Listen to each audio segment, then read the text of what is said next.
Nej men hallå där. Det var ett tag sedan jag spelade in nu faktiskt. Det har inte blivit så mycket inspelande på ett tag. Men jag har på ett litet projekt på gång. Här har ni faktiskt en hylla. Ja, den är ju snickerboren här, som ni ser. Här finns ju lite saker. Och där fanns ingenting. Så vad ska man sätta där för någonting kan man undra. Jo, då gör man en liten uppborrning av en liten hylla som jag hade över. Och sätter upp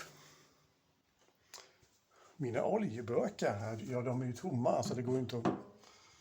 Jag vill ju inte ha någonting i dem.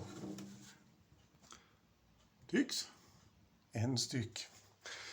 3 stycken får det plats. De är ju rätt så stora de här åbäckarna så man får inte plats så många. Så där har ni vad jag gör.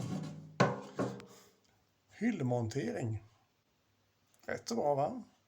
Tack för att du tittade.